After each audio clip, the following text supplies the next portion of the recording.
Development that could change everything about the way you shop. Now, we all know it can be difficult to keep track of all the passwords for online stores. And at the same time, we're dealing with an epidemic of identity theft. But as Olivia Stearns explains, the solution to both problems could be only a selfie away. From the Oscars to the Oval Office to the streets of New York, Americans love taking selfies. And soon we could be using them to shop. Yeah. So you line your face up. Yes. And then you have to blink? Yes. This summer, MasterCard is rolling out selfie technology that will let you verify payments with your face.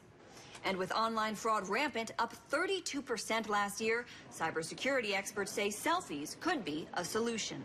How secure is this? It is very, very secure, and you got to look at it in the context of what do consumers do today.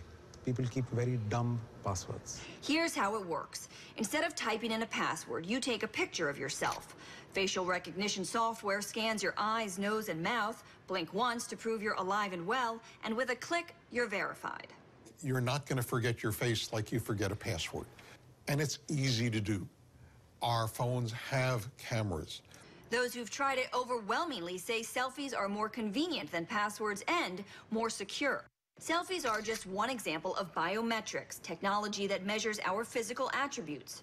Some privacy advocates don't like the idea of sharing that info, but most everyone agrees it's more secure. It's very hard to counterfeit your face or your fingerprint. As companies like Amazon, Google, and Apple explore new ways to use biometrics, by next year, over 1 billion people could be using these systems to pay their bills. So in our selfie-obsessed culture, your picture could soon be worth 1,000 passwords. Olivia Stearns, NBC News, New York. And speaking of selfies, you see them all over social media, but is all that narcissism affecting a user's happiness? 8 on Your Side has answers for you today. Joining me now is social media expert from Illuminate Local, Jonathan Sellers. He joins us each and every week. Thanks for being here. You said this is an interesting study because it's a huge sampling. This is not a small sample. Yeah, it's not a small sample, and it's not sampled the way a lot of the other studies are done, because we talk a lot about social media causing us to be unhappy or causing depression. Right. But most of those are done by surveys. So they're asking, how do you feel? And somebody says, rather than actually taking the data and objectively looking at it. You said there were 3 billion tweets? 3 billion tweets over 2 years. Wow.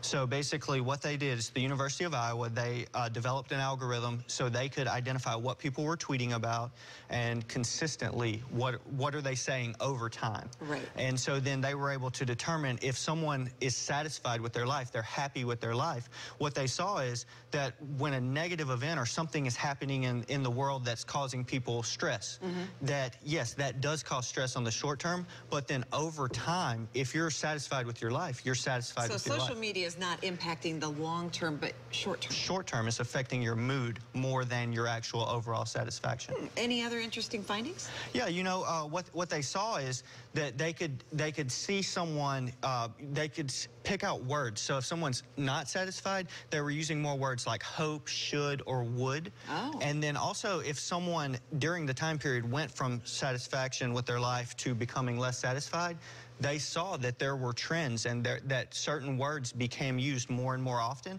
And so they're hoping that they can take that a step further to identify those people as being at risk and maybe do some type of intervention in the meantime. Stuff. Yeah, really cool. Interesting. All right, thank you, Jonathan. Yeah. Appreciate it. Let's go over to Josh. All right, some interesting stuff. Thanks, guys.